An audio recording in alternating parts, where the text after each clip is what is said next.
Be ready. 5 seconds. Start. Mr. Vice Chairman, the President in his address has referred to the various activities of the central government aiming at making Indian economy more self-reliant. He has referred to the 11th five-year plan as the most critical period in the national development of our country. He has expressed satisfaction that the work on the 11th plan, with its longer perspective and bigger targets, is making good progress. Sir, everybody will welcome a bigger plan, undoubtedly, but in this connection, I would only refer to the review that has been published by the Planning Commission recently about the working of the plan during the last 3 years and the prospects for the rest of the plan period. Anybody who has perused this would naturally be anxious to know how this plan is going to be financed. There ought to be some light thrown on it. I will not go into the details.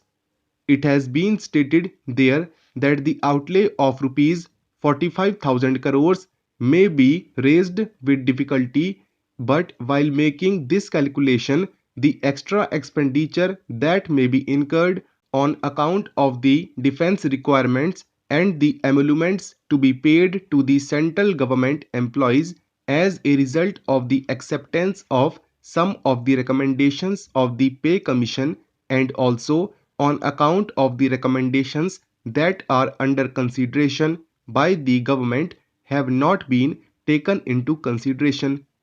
Bearing all this, they have said that with difficulty rupees 45,000 crores may be raised. It is undoubtedly true that we have been able to achieve within the last 8 years much more than what any other country could have achieved within such a short period. There is no doubt about it, and I am also certain that with the power projects yet to work, with the undertakings in the public sector yet to produce results, the benefits of the plan will be realized more and more. But now the rose is yet to shed its fragrance. Now we are concerned with the thorns, and the whole difficulty is that the thrill of this revolution of 8 years of planning is not being felt by the people because they feel that their immediate needs are not being satisfied. I would, in this connection, refer to the analysis that is given in the review published by the Planning Commission. In this connection, I would refer to the recommendation of the National Development Council that was made as early as May 2008. They suggested that the state should take over the wholesale trade in food grains and should work out a scheme for state trading. May I know what steps have been taken during the last 1.5 years to draw up a scheme and implement it? Sir, the same old story continues. There is no scheme worth the name. There is no apparatus for state trading, and food grains continue to be imported, and their procurement is also done through middlemen, and the natural consequence is that there is hoarding, there is black marketing, and rise in prices. Added to this, some confusion has been created by the creation of food zones. They have neither helped the deficit states nor helped the surplus states, and the result has been further increase in prices and more black marketing and all that. I would therefore suggest that immediate steps should be taken to work out a scheme for state trading and to have cooperatives throughout the length and breadth of the country as has been contemplated, and if necessary to have the authority of the law behind the formation of such cooperatives.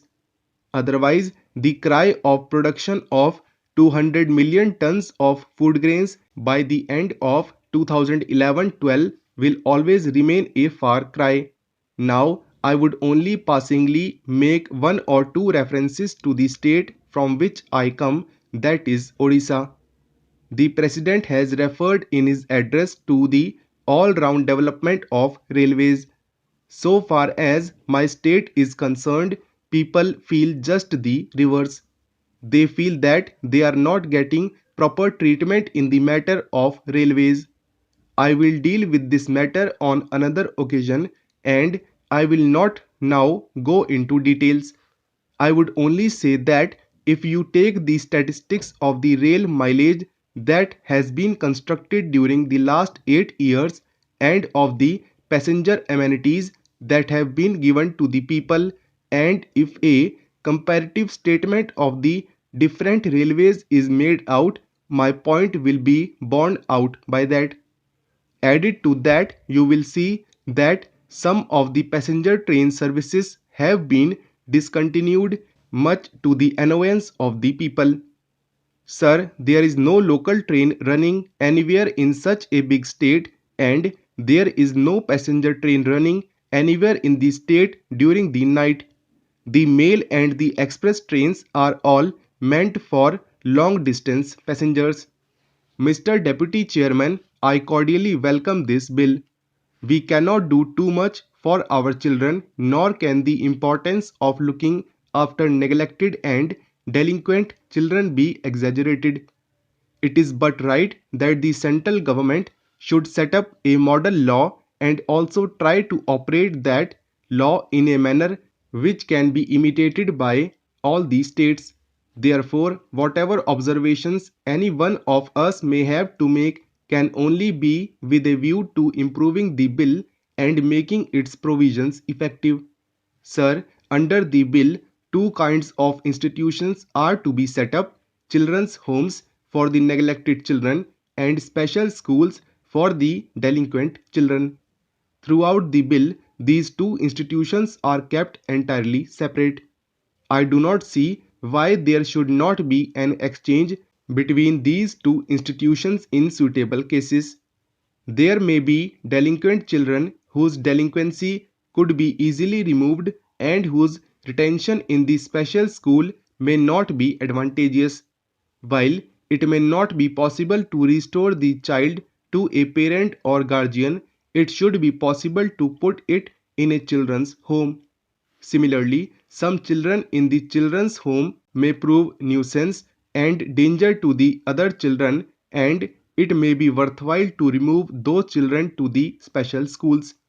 I do not see any provision where the administrator or competent authority can make this exchange. I think at least it should be provided in the rules. There is a provision about religious denomination in special schools, but I do not see why a similar provision has not been inserted so far as the children's homes are concerned. The same thing must apply to the children's homes also. In fact, it should be made applicable to them to a greater extent. I believe that so far as the children's homes are concerned, it is not so wise for the state to have its own homes, but they should encourage charitable institutions like the Ramakrishna Mission to start homes under their assistance, because if the state directly undertakes this task, it must have a sufficient number of institutions and sufficient resources at its disposal to do the work thoroughly throughout the state. I do not know if any authority will get the financial resources to apply this bill immediately. Therefore, that territorial authority will have to do the work by bit. Further, I find that there is no provision here for financial assistance to homes which are run by private non-official institutions. If a child is entrusted to some private individual who is willing to take charge of him, I think that will be the most satisfactory method of looking after the child.